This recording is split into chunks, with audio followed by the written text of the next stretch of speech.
Michael. And just so you know, we use these recordings mostly for internal purposes, and sometimes we will release snippets to other people to teach certain things. Okay, and actually we'll make a copy of this available to you, and we'll make a copy available to people who really wanted to come but for whatever reason couldn't. Okay, just to be clear about the use of the recordings. Greetings, welcome for those of you who've come in. It's really nice to see some new faces. I see a face named Kim. Hi, Kim. Welcome to this our weird little world. Francois, it's great to see you. It's been a while. Janusz, hello. Fernando. Now, for some reason, I feel like I've met you before. Probably have, right? Yes. Yes, I attended Lisa Alkin's bootcamp with you. Yeah, and with me. Okay. And with Esbjörn. Okay. Okay, way back when. Okay, way back in the Stone Ages, right? When we were doing these things live and in person. And let's see, Dirk, it's good to see you. Glad you're with us. Who else did I see who I haven't seen? Oh, okay, yeah, John, I have met you before, but there was somebody a moment ago that maybe it was Savas. Anyways, Lena, welcome. Well, I think we should get started, and sometimes there are trickle people coming in. Welcome to those who have been with us in the past, in the previous sessions. Welcome, greetings. Thank you for coming back. And oh, Joan Clement. Everyone, Joan Clement is like one of my best friends in the whole world. We've been friends since 1985, is it? Could it be that long ago? It's been a long, long time. So she's been with me through everything, and that's been a lot. So greetings. I'm glad you're here. Okay, so yeah, and those of you who this is your first Evolvagility series session, welcome. And those of you who fall into some other category, welcome as well. So hopefully we've covered everybody. So, okay, so today is session number 3. Thank you for laughing, John. Today is session number 3. And just, so in the previous 2 sessions, it was kind of like, it was more like distinguishing some of the aspects or the kind of framework aspects of Evolvagility.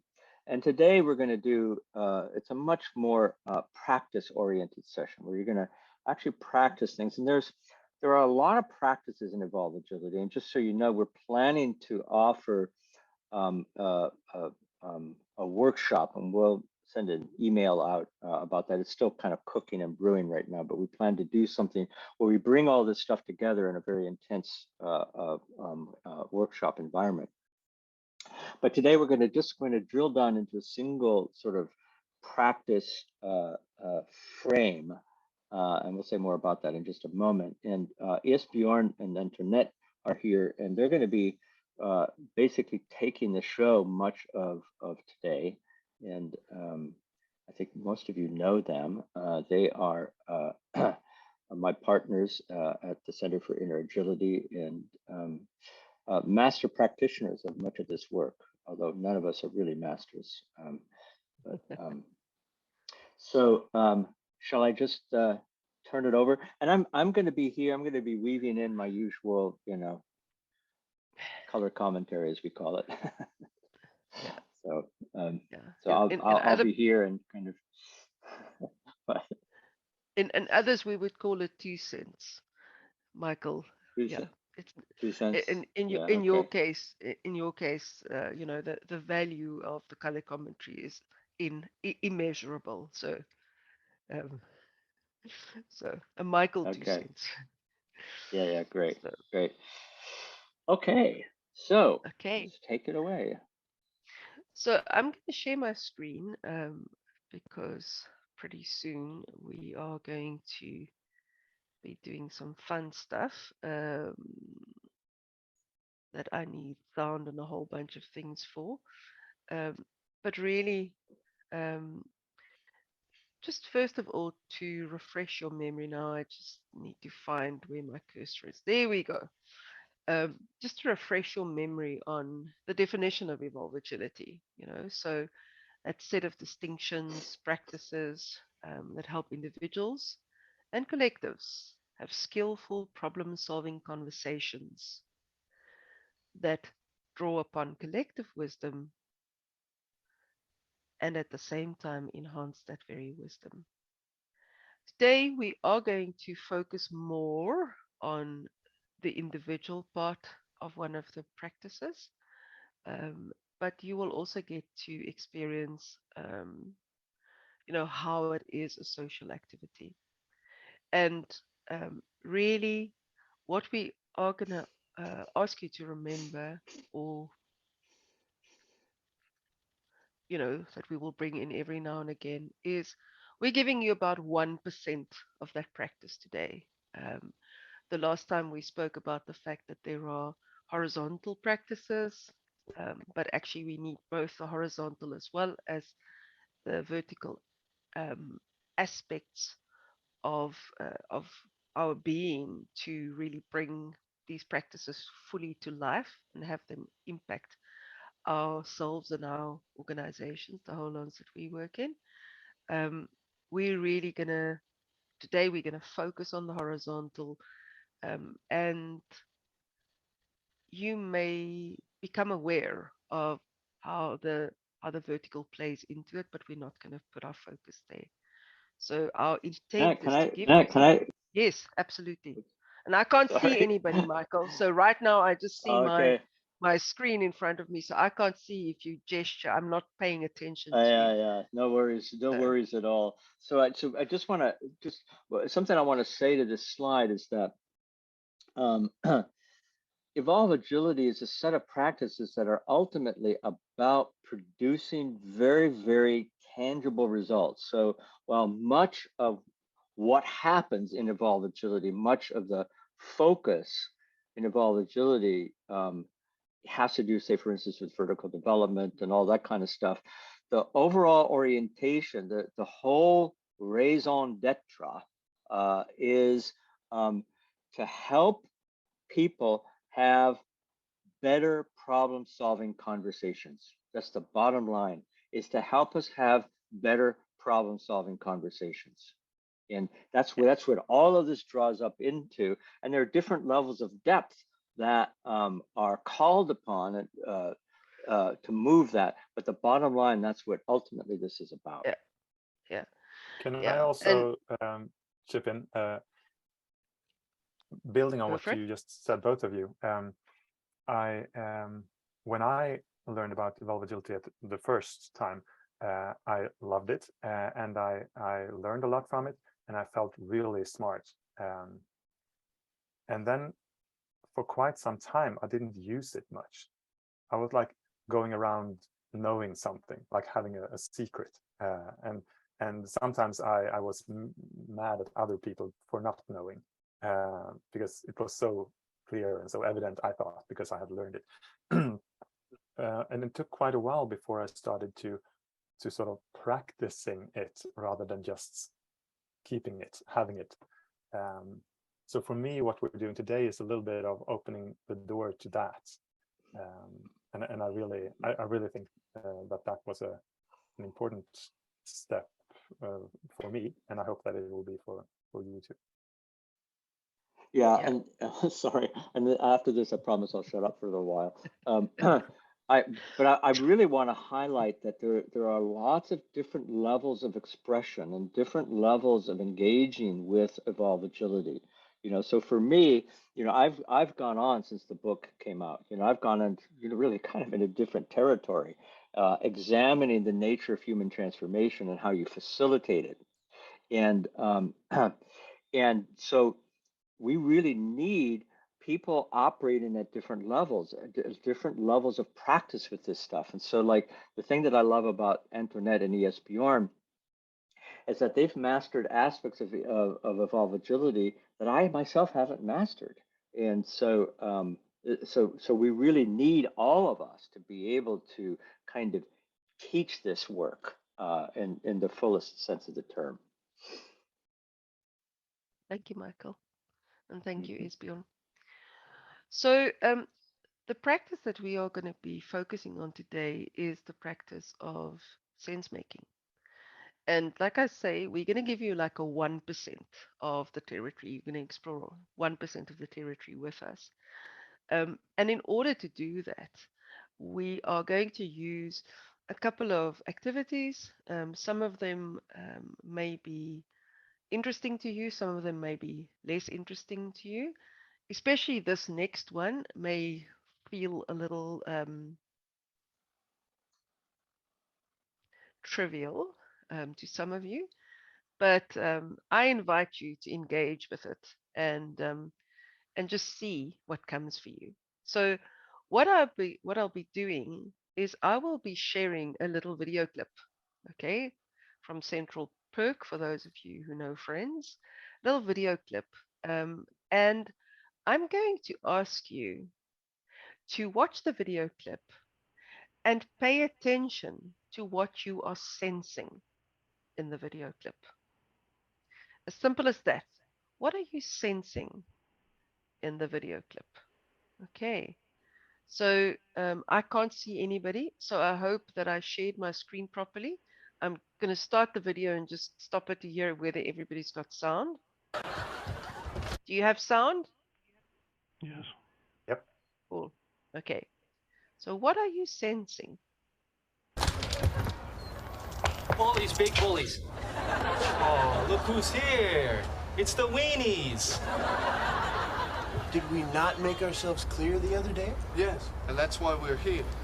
Yes, we're standing our ground. Apparently. Let's do this already. Whoa, whoa, whoa, what do you got there, a weapon? It's a nice watch. I don't want to break it on your ribs. All right, let's do this. All right. Question. If I don't care about my watch, can I use it as a weapon? What do you mean? Well, it's sharp, it's metal. I think I can do some, serious damage with it. No, you can't use your watch. Oh, okay. Or your keys. Oh, okay. Look, here's what we'll do. We'll put all keys and watches in the hat over there. All right? All right. All right, come on, man. Let's do it. Before I forget, are we hitting faces? Of course we're hitting faces. Why wouldn't you hit faces? Well, because I have to work on Monday. I have a big presentation. Actually, I gotta show this apartment tomorrow, and, this no faces thing might not be a bad idea. Okay. Nothing from the neck up. All right. Or the waist down. Dana's ovulating. Oh, really? You guys trying again? Yeah. All right, so let me just get this straight. So we're strictly talking about the middle. Come on! Hey, hey, whoa, whoa, you want some of this, huh? You want a piece of this, huh? You're standing here, huh? Hey, hey! Those guys are taking our stuff! Hey! Hey! Get away with that! God, that was amazing. That was incredible. You guys kicked butt. Us? What about you guys? Man, you really, bing, gave it to old Mr. Clean back there. He was a big guy. Yeah, he was, wasn't he? I wouldn't know, having missed everything. Oh, don't do that to yourself. Any one of us could have tripped over that little girl's jump rope. So, listen, guys, are we okay here? We're okay. All right. Okay, so can I have my hat back? No. Huh.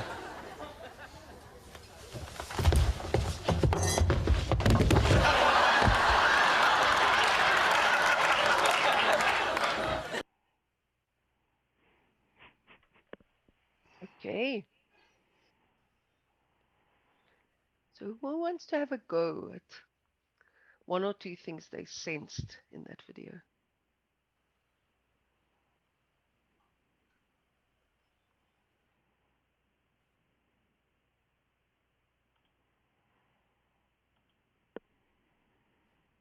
Like what did you observe?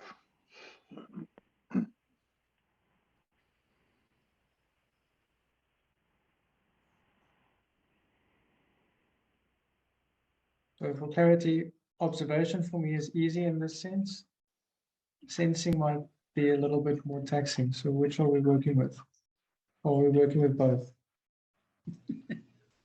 Let's start with observations then. Yeah, or whichever one is easier for you, and then we'll go to the harder one later. Jonas? Yeah, I don't know. There's much feelings going on, like fear and power display, insecurities. I'm thinking about facades, kind of stages and phases in a conversation that leads to something, and at the end is the bonding over some kind of unexpected circumstances or experience that showed up being powerful, leading to something new. I think that's my observation. Okay. Go for it, Michael. I can see that you're burning too. So. Okay, so I want to ask the question in all of that. Where did you see that? Which part of it? We're not or all that. Well, the emotions, the feelings, the fear. Where did you sense that? In the expressions. Where? Okay. Yeah. Well, you have the tonality, you have facial expressions, body language, kind of the dynamics, interplay, dancing between all of them. Gotcha. Yeah. Tones. Great. And stuff So like that. great. So just to be clear, we're not going to go deep into it in this moment because we're distinguishing this, but you've actually you've outlined two different realms. The one realm is where you see people's facial expressions, body movements, all of that stuff. That's one kind of realm. And then a different realm is, the feelings, the emotions that that's occurred somewhere for you. We don't know where yet, but somewhere. Yeah? Does that seem fair? Yep. Okay, great. A part of that, like looking at it like a movie camera, Mm-hmm. and simply recording, what's coming in for you. And part of that is not recording like a movie camera at all. It's colored through everything that we are, our interpretation of Western, Western emotions. If we're familiar with the characters in the series, what's happened for them, how they are, how they show up, our own experiences. So yeah, and so let's continue to find out. So what did you sense? You could use the word observe. What did you notice? What did you sense? Yeah. Ritzion? Oh yes, I want to share my observation the last few minutes. One actor talking about his head. It seems that the focus is about the head as a metaphor. Okay, so focus on the hat that's okay. So that's one realm, and as a metaphor, I would submit is a different realm. All right. Okay. Cool. Thank you, Shuan. That's great. Others. This is just really pretty simple, right? Yeah. Please. So there's something around habit in terms of how guys typically, the macho kind of expression of youth would want to fight with one another, and there's a realization or awareness created that maybe that's not appropriate. So it first starts with going into the streets and then kind of arguing, saying, well, apparently we are standing our ground. And then it moves to apparently. What was that last thing you said? Apparently we are standing our ground. Well, apparently so they said that. Yeah. And then it moves to removing of the watches. Then it moves to not hitting the face. Then it moves to making children, so not hitting below the waist. So there's a realization that something has shifted. And ironically, it looks like with the thing around the hat, when he grabs the hat, it goes back to the playground behavior and something shifts back. That's what I'm sensing. Great. Good. So again, I'd like to suggest that there are a couple of different realms in which you have two different kinds of descriptions, right? One kind of description is, literally what happened. They took off their watches. They held up their fists. They moved into the street. Some things happened with a hat. The hat came off. The hat came back on again. Whatever it is that happened with the hat. There's that realm of description, and then there's the realm of description that things like looked like they were going to get into a fight, or I can't remember what some of the other things that you said. Like even when you said that it moved from one moment to another, that notion, even that term "move," I would submit, is operating in a different descriptive realm than that in which we say things like, he said, take off your watch, and then they took off their watches.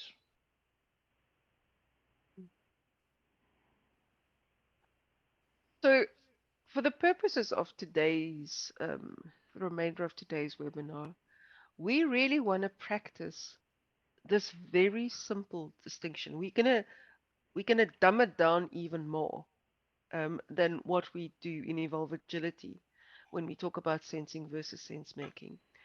We really want you to become aware of, let me bring up a slide for you. We really want you to become aware of, when am I sensing and when am I sense making? When am I involved in the what's happening realm versus what am I making up about what happens? Because simply that distinction, we have noticed, brings about a difference in our conversations. Creating an awareness, and sorry, I need to actually just bring up the slide for you in a moment. Creating an awareness around, when are we looking at what's happening, when are we gathering data about what's happening, and when are we putting our sense-making apparatus into action. Creating a clear distinction between those two already have the potential of creating different conversations. Okay. And can you see how easy it is to collapse these two? So what I'm hearing Antoinette inviting us to look at is that there's the what happened, which is that one realm of description. He said blah blah blah. He said blah blah blah. He swung his fist up. He walked into the room with a bruise on his head.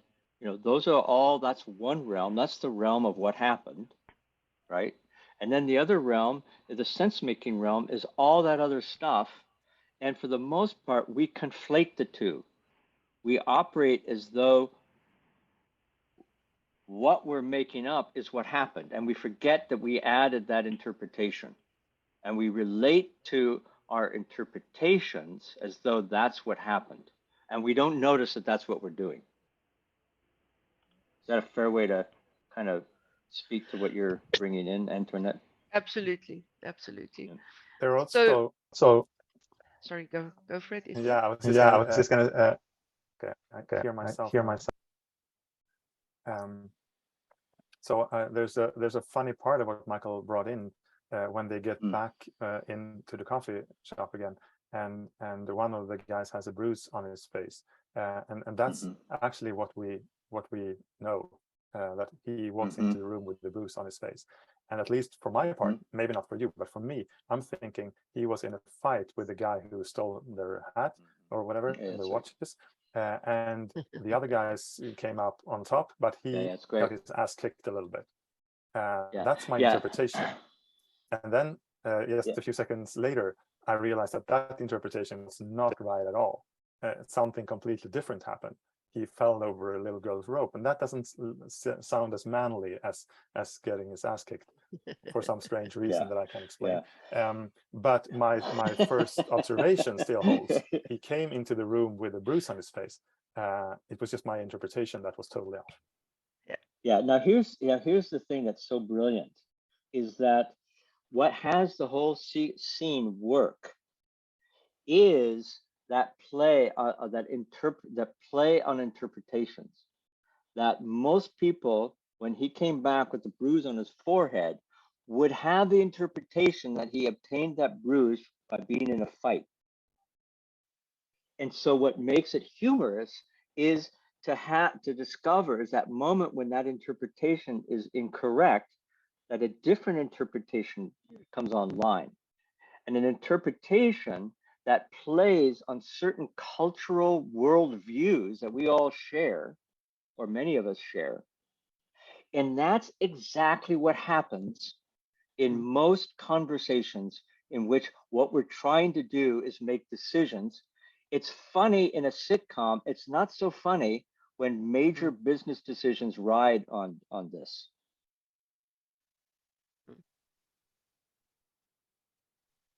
Oh, it might be funny for some people, like the competitor. Yeah. So you know, just to put all of that in, come on, there we go. To put all of that in, you know, in just a little bit of a graphic that we can keep in front of our heads.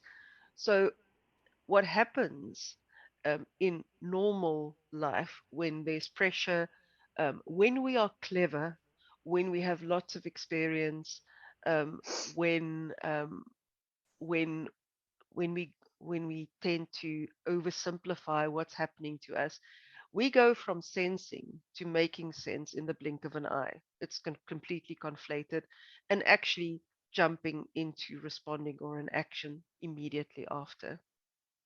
So it's that, you know, what we're trying to do is to start unpacking that for you and for ourselves, and to raise our awareness so that automatic behavior to get us to jump, you know, whenever we react, that gets interrupted, so that we can deliberately choose what is the best thing to do at what point in time.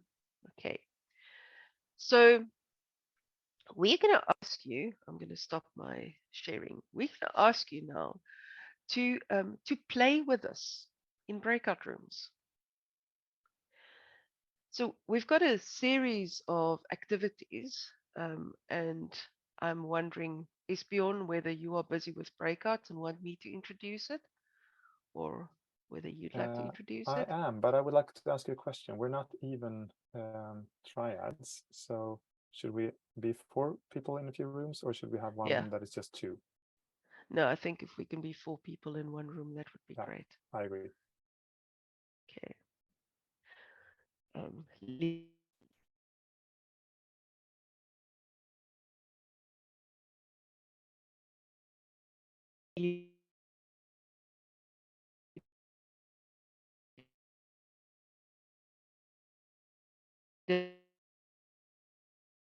And notice in a conversation what's happening, whether people have gone from sensing to sense making, whether they're still in sensing,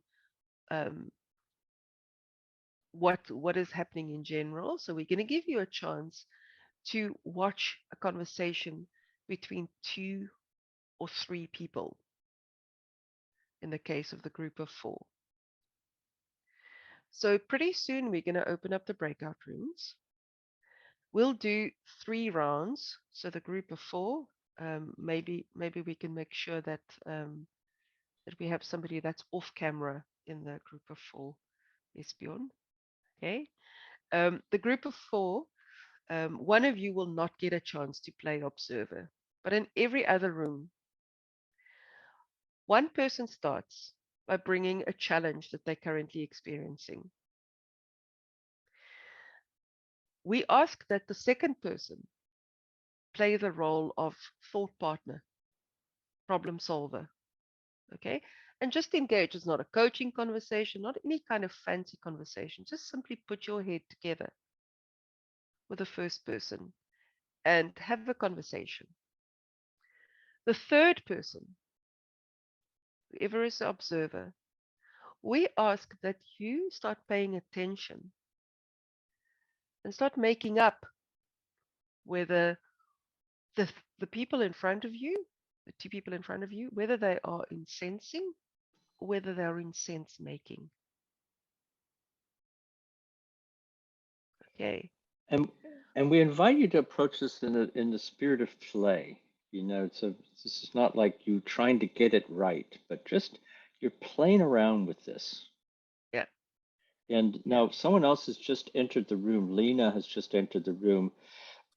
What I want to do is I just want to do a reality check to be sure that everybody who's present is actually present. So if you're here, can you please turn on your camera and well, at least your camera, so we know that you're actually here, because we don't want to have a triad in which the third person isn't actually present. Okay, so Servas, are you able to? He said that he can't turn on his camera. So he said earlier in the chat. Gotcha. On his Okay, great. And now Annalene, Annalene is with us at the Center for Inner Agility. She's our, I don't know, she's the person goddess who makes everything happen. Yeah, admin goddess. Annalene, I would invite you to play in. Yeah? Okay. Can you do that? Okay, great. Cool. Okay. All right. Okay, proceed. so you will each have 5 minutes. So we'll do a first round. At the end of the 5 minutes, we'll send you a message just to say switch. So make sure that you all get to play each of the roles. Mm-hmm. Okay. And if I'm you're just four, trusting then, that. Yeah, I'm trusting in the group of 4 that you can self-organize. Or that can be the problem that you try to solve. Okay. Cool. Have fun. Esbjörn? Yeah, there we go. Yes. All right, well, Great. There we go. Now we are. All right, let's see. I guess people should be starting. Hello, Dimple. Good to see you again, 2 days in a row. Okay. We missed this. Welcome back. Welcome back. Let's see. Are we all here? There might be one more. Yeah, and if you are able to turn your camera on, please do. Just it creates more of a presence. You know, part of the way that this sort of education works is just kind of like what happens in the space, the manner of presence in the space. So when we can see people on camera, it helps. I understand, Servas, that you can't do that. Okay. Oh, they're the last how was person that? back. So how was that? Useful, interesting, engaging, hard. It was all interesting. Of the above. Yeah. Yeah. Let's just hear just a few just words, you know, just adjectives. How was it? We actually have a specific question we want to ask, but just to kind of get the quality of what your experience was like. So interesting. What else was it? Challenging. Yeah. And Kimo has a thumbs up. Yeah. Challenge. It was good, but challenging. I would say just to keep thinking, you know, trying to figure out how to go about it. But yeah. Okay. Who else found it challenging? Raise your hand if you found it challenging. You may have experienced other things as well, but challenging may have been one of them. Okay. Okay, cool. Maybe one or two just experiences different than what other people have just shared. Say self-revealing. Self-revealing.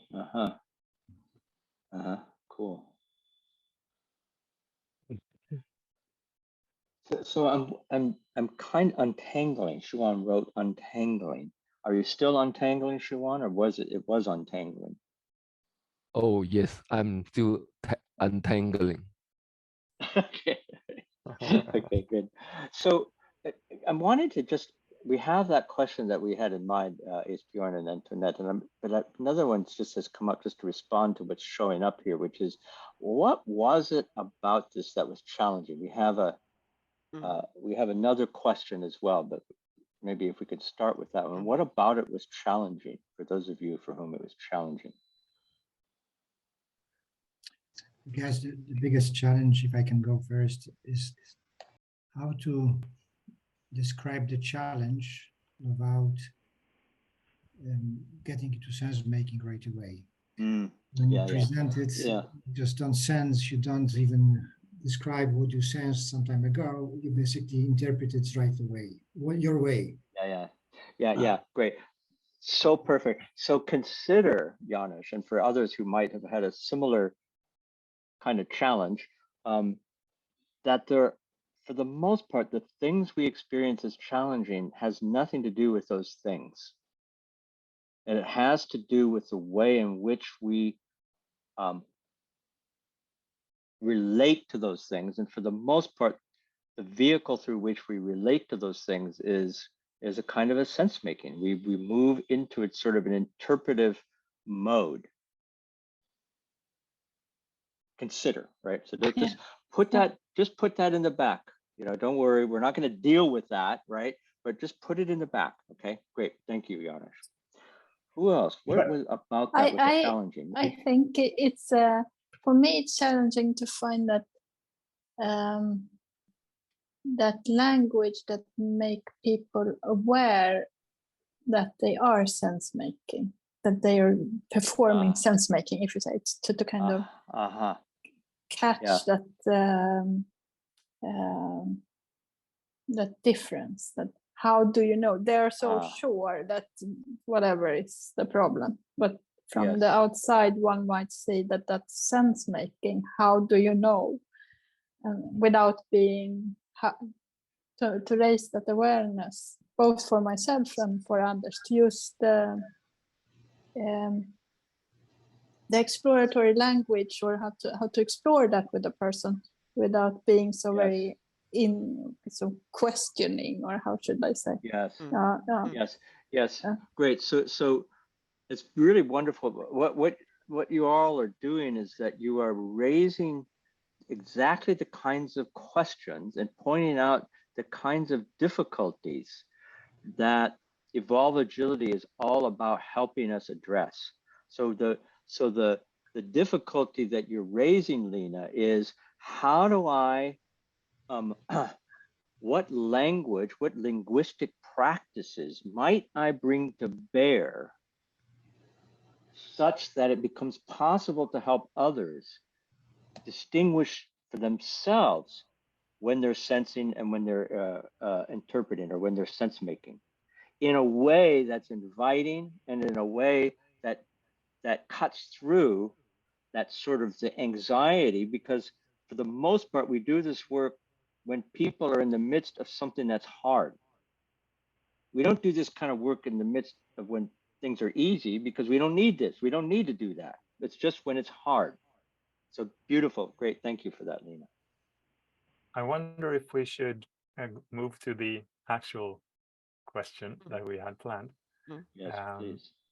And I'm not sure. I had a sort of a little distinction that I wanted to start with, and we'll see how that goes. But if there is someone who has done this before, who has been to something, or feels pretty at home with this, then consider not responding immediately to the question, but leaving the floor a little bit to people who might find it more challenging.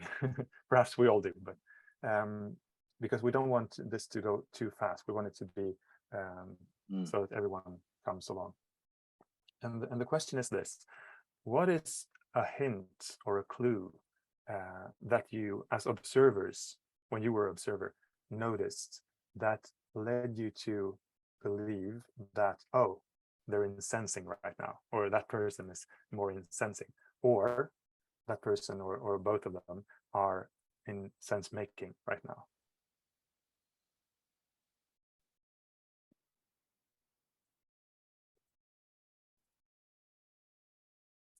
And it doesn't have to be, you know, really deep or long or a lot. It could just be something small that you noticed. Facial expressions. Could you be more eyebrows up when sensing open eyes. When making sense, eyebrows down, mouth expressions, frowning. Interesting. And then cycles of that. Jonas is a connoisseur of facial meaning making. Apparently, yeah. Who else? For me, it was it's the language that is or was being used in combination with body language of the person speaking, but primarily the kind of language that was being used when one is sensing or when one is making sense. Could you give an example? Yeah, go ahead. Sorry. Well, what I noticed in myself, and I guess I'll speak from that context, is as an observer and describing what I was witnessing, I also took notice of when I was applying my own interpretation to that, and had to quickly pause and prefix that with, you know, what I make up, because I was adding my own definition of what I was interpreting to my observation. Right. So for those of you who are relatively new to this work, Kimo's been around this work for a while, so he also has some mastery in it, right? And you can hear it in his speaking, right? It's very deliberate, right? And linguistically clean. But I just want to point that out. Yeah, beautiful. And I was just going to point to something that you may or may not have noticed, the rest of you, when Kimo said, "I made up," or "what I make up," and you know, keep that in the back of your mind too, as a way of pointing out that I know that what I'm saying right now may not be, you know, the truth, whatever that is, but it might be something that I'm adding. But we're gonna come back to that a little later. I'm curious if there is someone who had like a simpler thing, you know, a word that someone was using, or something something else that you thought indicated one thing or another.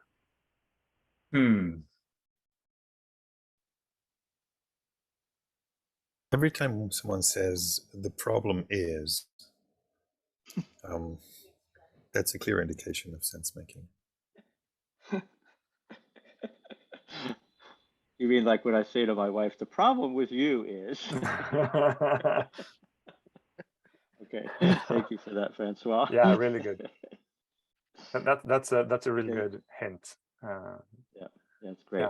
Yeah. And that's, by the way, going back to Lena's the territory into which Lena was speaking. So there are certain linguistic practices that we engage in absent-mindedly. We don't know, and so we can start to pay attention to the linguistic practices or the kind of language that people use. Great, perfect, beautiful, Francois. So let's do one more, and then I'll ask something else. But Will, what did you just make a comment then, because just following Francois' statement. So the task that we got from you guys was a trick, because you asked us to describe a challenge. So by describing the challenge, it sort of pushed us into interpretation right away. The challenge is, and so on and so forth. That's right. That's right. Yeah, right. Yeah, it was. Right. And by the way, I think some of you over-interpreted it. It wasn't that much of a test for the people who were in the conversation. It was more of for the observer to be able to see a regular conversation and see what happened. So you may have, you know, overplayed that a little bit. But yeah. Well, sorry. It was such a trick, I didn't even get it. Well, it is kind of a trick, and you're right, Janusz. So if we had posed the exercise more in a more linguistically clean manner, we might have said, a situation, right? So follow the language, right? A situation that occurs for you as a challenge. All right. So that's a little different than, you know, a challenge. Now, most people would just skip over all that occurs for blah, blah, blah, right? Because we don't pay attention to the nuance of language. And one of the things that we're really interested in this work of evolvagility is gaining for ourselves an attunement to the language that people use. Because, and again, I'm going to just drop things and I'm not going to explain them, right? But for the most part, we don't use language, it uses us.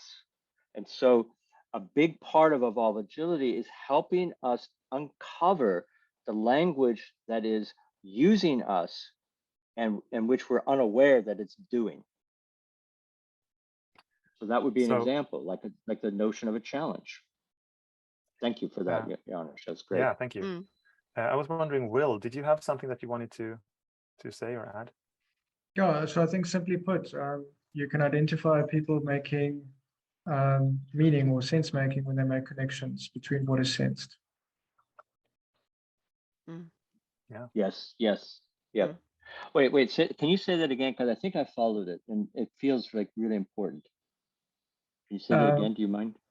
I think it's when people make connections between what is sensed. That's when meaning making and sense making happens. Oh, interesting. By connections, you mean and then? So is that what you mean? Would that be an example of the kind of connection you're talking about? Yeah.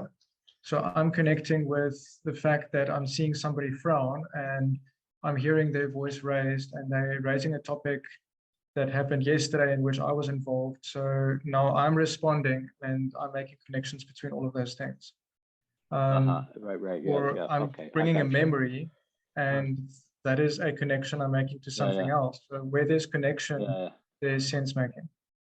Right. So one sentence, someone says something, and by virtue of all of the connections that it becomes like a whole knotted bunch of stuff.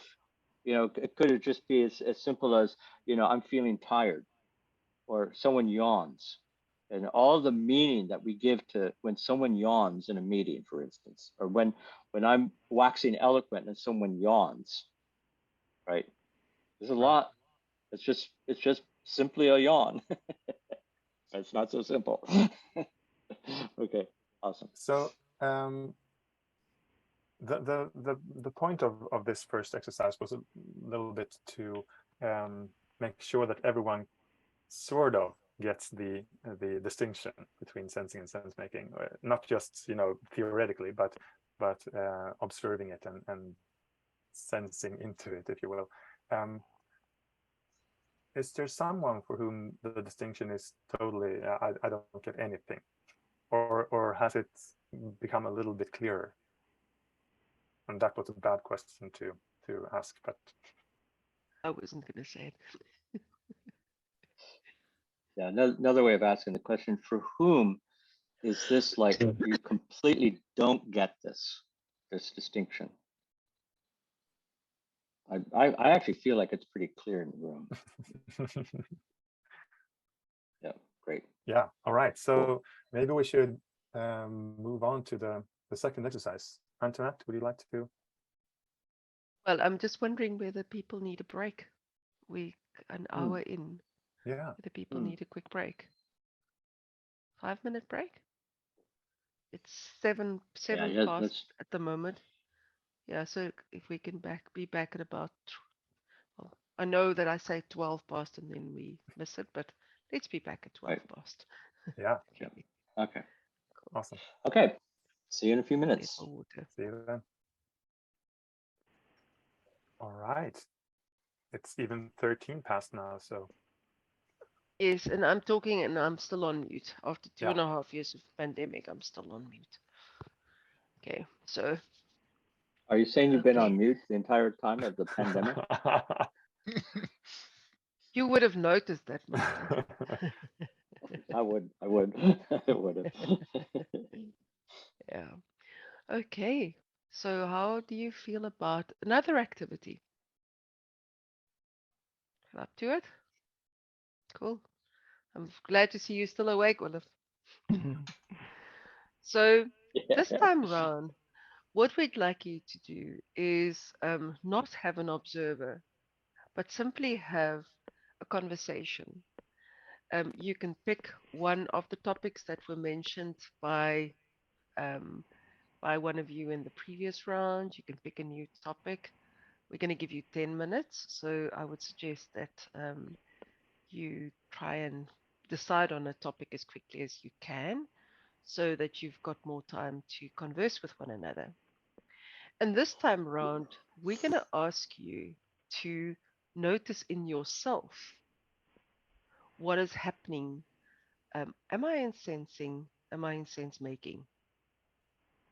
Okay. What you can do that might help you, that might help you do this as a group, is also to periodically just stop and say, are we in sensing right now? Are we in sense making? So once again, just raising the awareness of what's going on for me, and if you feel to stretch into it, what's going on for what's going in us as a collective in the group. Where is Now, which realm are we playing in? And I would recommend that in terms of the topic, that it be a situation. I'm gonna language it more rigorously this time. A situation that occurs for somebody as challenging, right? Because doing this kind of work, it doesn't work if you just pick a kind of a random, intellectually interesting topic. There's not enough juice in it to generate anything, really. So, got it? So you'll have 10 minutes Okay. in total. Okay, and then we'll bring you back and we'll have a chat about it again. I got a question about the the exercise question, and to type it in the chat, and maybe Michael or Antoinette, one of you can do that. I'm just gonna spell it out. But it is, when are we in sensing, or when are we in sense making, or some version of that. Like, are we in sensing now, or is it sense making? Okay, so whoever brought that question, bring it when we come back from this activity. You may generate a little more insight to help with that question. It's a great question. Yeah. Okay. Are we taking the 3 roles again, or is it just a open conversation amongst the 3 people? Open conversation. Yeah, it's an open conversation in which one of you shares a situation that occurs for you as challenging, and then the 3 of you have a discussion about it. And then periodically, one or another of you will just call out, wow, it seems like we're sensing, seems like we're sense making, seems like we moved into interpretation, we're in realm, we're in a different realm, that kind of thing. Okay. Yep. All right. Are we ready? Great. 10 minutes then. Starting out. She was starting out as a teacher. One of the first lectures, only half of all the people in that, the group that should have been there was there, and half of the group that was there fell asleep almost during the first hour of the lecture. And so she was really sad. And when she got to the room with the other teachers, she told them that only half of the group was there, and half of them seemed to fall asleep. And she was really, almost thinking about quitting teaching because apparently she sucked so much and so on. And then her fellow teacher colleagues said, "Oh my God, you got people to get there? Did you know that it was the day after the biggest party of the year? They must have really loved your course if they were there. Half of the group." So all of it just in her, how she was interpreting science around her, that wasn't at all that way.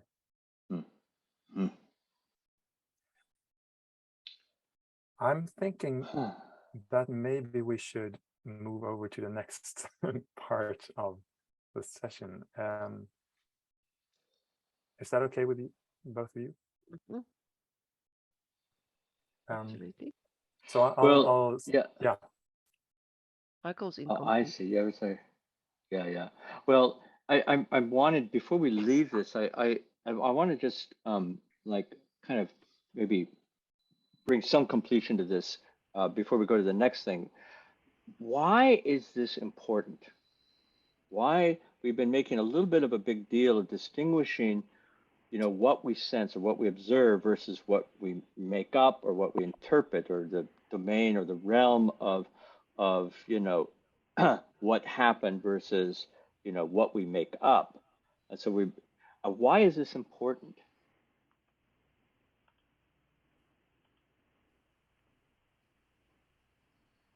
I think one of the things that it points to is the way that we make up meaning or even sense what's going on is by the meaning making that makes us.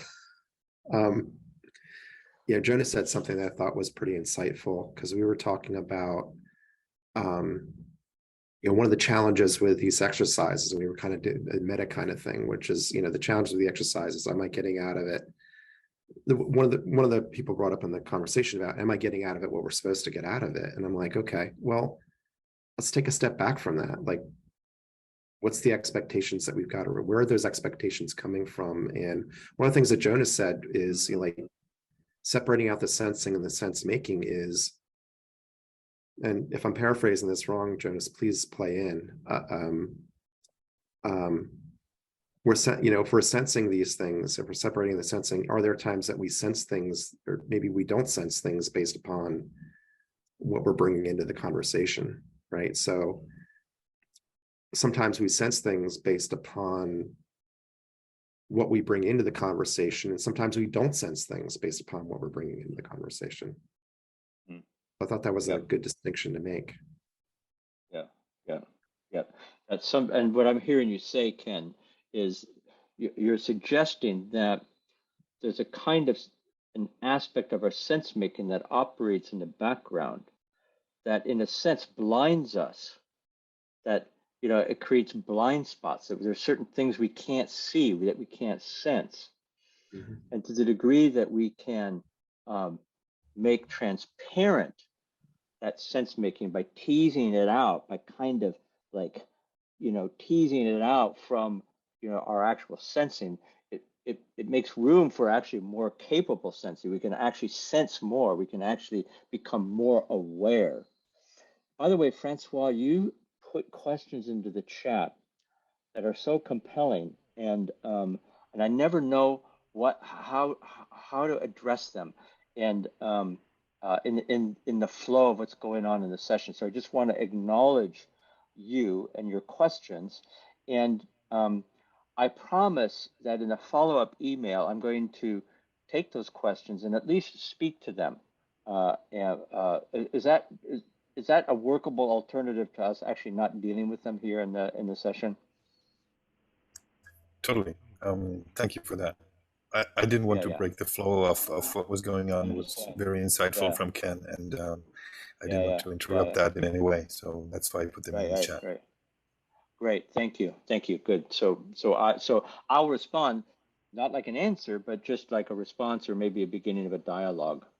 Incidentally, just reminds me that at some point relatively soon, we're going to have a very, very nice community platform, an online platform where we can move this dialogue. It's not going to be Slack. It's going to be something really good. And so be watching out for that. It'll give us an opportunity to actually continue this dialogue, these kinds of dialogues, at least asynchronously, and certainly to some degree synchronously. Right. Okay, cool. So, all right. Okay, yeah, thanks for that, Ken. Who else? Maybe one or two other people. Why is this important? Why is this distinction so important? I think that needs to be one, tops. Sorry to be abrupt, but we still have one more thing that we need to do before time is up. Okay, so I will say, I think what it does is it brings us more choice. Makes more choices available to us. If we can stay in sense making, we can explore more options. Yeah, and does this is this clear to you? What you just now said, this is awesome.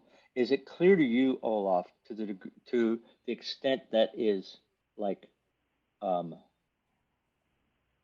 it's satisfying for you? Like you can see that, that's clear.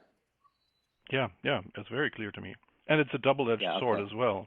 If you think about the story of the 23 jams versus the 7 jams, it actually makes it harder to make choices when you have more of them available to you. And sometimes you get paralyzed by the amount of choice that you have. Yeah, great. Cool, great. Okay. All right. I'm done. Can you feel like it's a little more complete in the space? If we had more time, we would take more time to generate completion. So one thing that happens in all of our work, but will happen in the Evolvagility workshop as we do it, is that the importance of completing conversations. Oftentimes conversations they're not complete. And bringing conversational moves to some point of completion helps create that sort of intelligence that we're after here. And for the sake of this rather brief session, we're going to move to the next thing and then to move to close. Thanks, Michael. Yeah. Esbjörn? Yeah, so what we're moving into now is a couple of practical moves, if you want.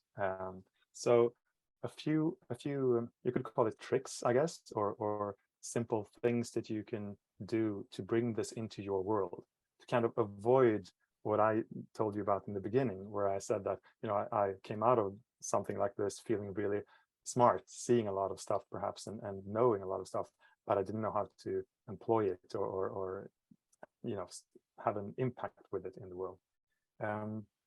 So a few moves to perhaps let you do that, and you can do them all, or you can pick the one that you like the most.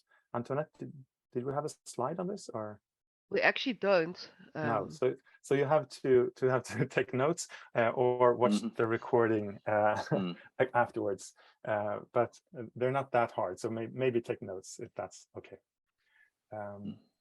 So the first one, and Antoinette and Michael, feel free to interrupt if you want to take over here. So it's not just me talking, but the first one is to just start to become aware in the conversations around you about if you and other people are mostly sensing or sense making, and when it happens.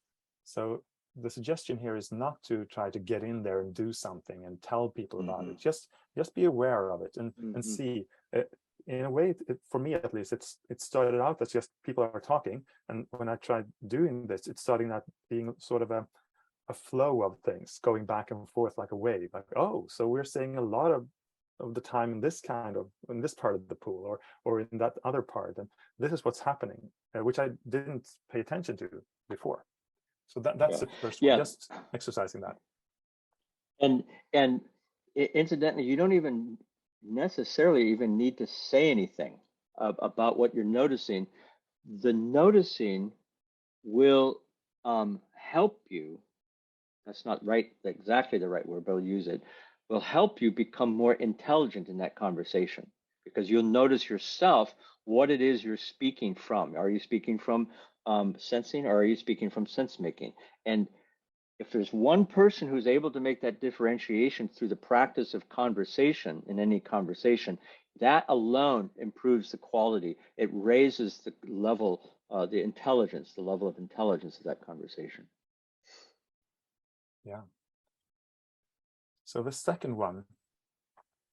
For which we do have a slide. Yeah, we do have a slide. Let's see that. It's something that we call exploratory questions. Those are questions that are designed in a way that you can use to stay. Now I hear myself again. To either stay in sensing or move into sensing, or vice versa, stay in sense making or go to sense making. So questions that can keep us in sensing or move to sensing is, for example, or are, what are we seeing? What information do we have? What could we be missing? And in what ways might we need to adjust our filters and our modalities of sensing so that we can see what we might be missing. So it's a little bit about sort of checking if the radar is working. Are we getting the signals that we want? Is it the right kind of signals? Do we need to tamper with the radar to see more or less or something like that? Yeah, and I think the other part of it I might add. Oh, sorry. Go ahead. It's okay. Yeah. That bit about what are we missing? If we can assume that we're always missing something, in fact, we're always missing a lot. If we ask the question, what might we be missing? So a long time ago, I worked in a Mexican restaurant when I was like 18 years old. And one of my jobs was to pick through an entire large pot of dried pinto beans to make sure there were no little rocks in it. These were the days when you could get rocks in your big bag of pinto beans, right? And so at first I would miss them all the time, and a customer would complain that they got a little stone in their beans, right? And then I'd get in trouble, right? So then I changed the game. The game now became somewhere in here there are at least 20 little stones. My job is to now find them. And this is kind of like that. Our job as a collective is to notice what might be preventing us from seeing what's right in front of our nose. Okay. Right. So over then to the other polarity, the questions that help sense making or get into sense making. What might this be telling us? What might this be telling us about the organization, about us, about me? What's confusing about this? What is strange? What's hard? What's hard to understand? What in us makes this hard to understand? That last question, I just want to highlight. Sorry, I just want to highlight that last question. What in us makes it hard to understand? You know, we might have a certain preference, or we might have a certain belief or an assumption. So we're not going there in this session, but part of what Evolvagility is about is teaching us how to become more facile at noticing and bringing to the foreground the background assumptions, beliefs, strategies, preferences that color how we see things. So that's what we mean there. What in us makes it hard to understand. Right. What does this confirm or disconfirm? And that kind of goes back to what Michael just said about beliefs. Like, what beliefs are we maybe holding on to, even though the data tells us that it's not correct anymore? Maybe it never was. What seems to be missing? What's a piece of the puzzle that we can't see or can't find? And what biases, whether individually or collectively held, might be coloring the way we're seeing this? What assumptions, what beliefs, what preferences? So that's basically what Michael said before. Yeah, and notice the word might be. So when you do this kind of work, you're not trying to find the truth. It's just not about finding like what's true, what's really real, right? It's just it's like opening that, having a way to open the aperture so we can see more of what's there, right? And so what might be coloring the way we're seeing things. It also, that becomes more of an invitation. It's less, people feel less pressured if you put that word might in there. It's a funny word, it's a funny phenomenon, but it seems to work. Sorry, Esbjörn. Yeah, sure, no problem. I would like to add to this that we threw this together, or didn't threw them together, but we collected these as a way for you to play with this. So don't think too much about, what does this question lead to? What am I after here? What's the purpose? Which question should I pick, etc. Just play with them. Throw what might this be telling us into any conversation, see what happens. And then after that, you might start to learn how they work and what you can get out of it and which one you should use. Just don't take it too seriously. See what happens if you throw one in. Yeah, I really love what you're saying there. That if you approach this in the spirit of play, these kinds of practices can be what we sometimes call psychoactive.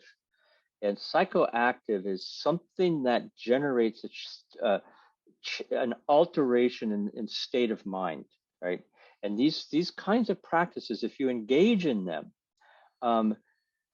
it alters what you see. And when what you see gets altered, it alters how you see more generally.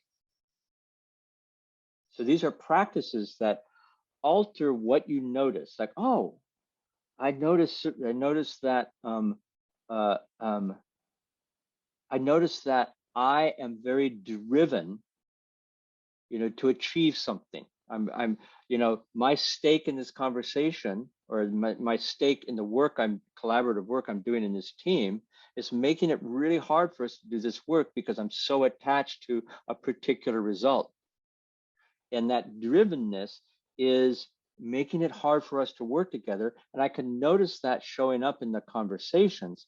And in noticing that, it alters the way that I see myself, because then I start to see where else in my life I get driven by an attachment to certain results. So that would be an example of what we mean by psychoactivating a shift, or some kind of shift in our state of mind, or our state of awareness. Yeah. Okay. So I think let's move to a close. Yeah, I would like to just mention the three ones that are left. You can use them or not, and so on, but just mentioning them. So the third one is something called perspective flexing, and that's a big topic, but it could be just this: who that is not here would have another perspective. Just play with that, and you don't even have to say it. Just play with it in your own mind. In any conversation that you're in, play with the idea: someone who is not in this room would have a different perspective on this. What is that? And I'm not going to say more because we don't have much time left. The fourth one is drop the neutrality. People like us tend, especially when we learn this kind of stuff, we tend to go back and listen and see and observe and become like, just observers. Try to every once in a while drop that neutrality and take a stand for something, maybe the opposing stand to what's being said in the room, and see what happens. And be ready to drop it if it doesn't work. And then finally, the last one, and this is more for you: find someone else where you are at work or wherever that likes the idea of this when you talk about it, and that would like to practice with you, so that you together can talk about sense making, see how that plays out in conversations at work and so on, so that you have someone to play with, not just play on your own. Yeah.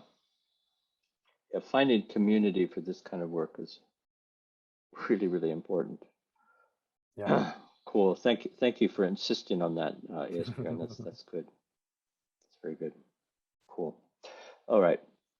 Shall we move to a close? Now we have a few minutes left. And this has been 2 hours. It's been rather intense. So by close, what we often do is in this kind of work, many of you who've been with us know this, and some of you who haven't may not, but we just want to end the session by completing it for ourselves. And the way we do that is to say, I'm leaving this session with, and then whatever you could say in a couple of words, whatever maybe insight you have, a feeling that you have, a confusion, whatever it is that's there for you, but that you could say in just a couple of words, I'm leaving with, and then we want to hear from everybody. I need to leave right now, so I'll start. I am leaving this with a feeling of being uplifted, kind of not as a person, just kind of the physical sensation, physically like. Right. Thank you. Inspiring.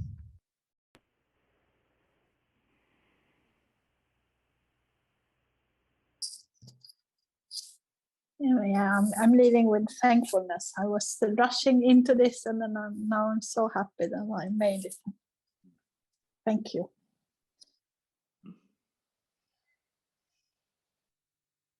I'm leaving feeling invigorated, I guess is the word.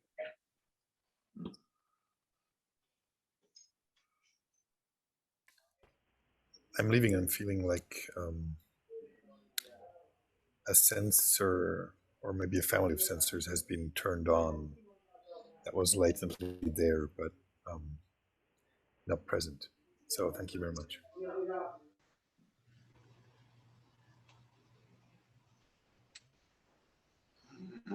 I'm leaving with a sense of curiosity and a feeling of want more information, more discussion. So thank you everyone for this today. It feels great. Thank you. I'll offer reflective, smug, and playful. Good. That's good. I like that. I know I'm not supposed to vote, but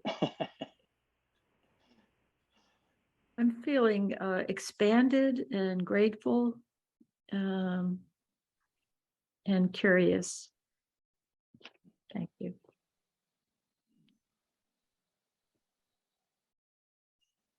Leaving with deeper understanding and a sense of possibility as a result.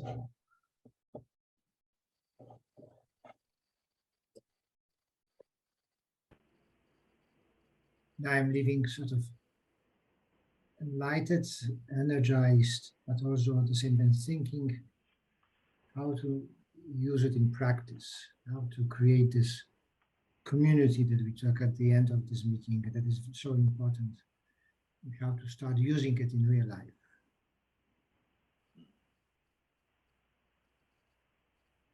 Yes, I'm hooking on a bit to that. I'm feeling a bit re-triggered. I have been there before in the spring, lost it a bit over summer, and want to get back.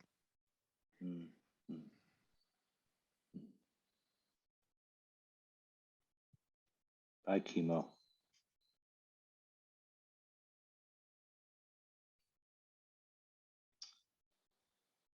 Have we heard from everybody other than oh, there's Diane. Diane. So I'm leaving with appreciation and insight of new things to play with. Thank you.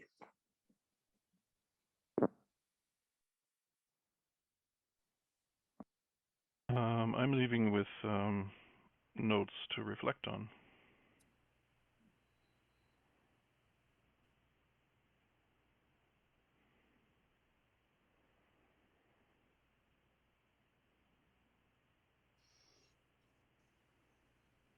I'm leaving slightly more wilted than I came in physically, but slightly more nourished than when I came in.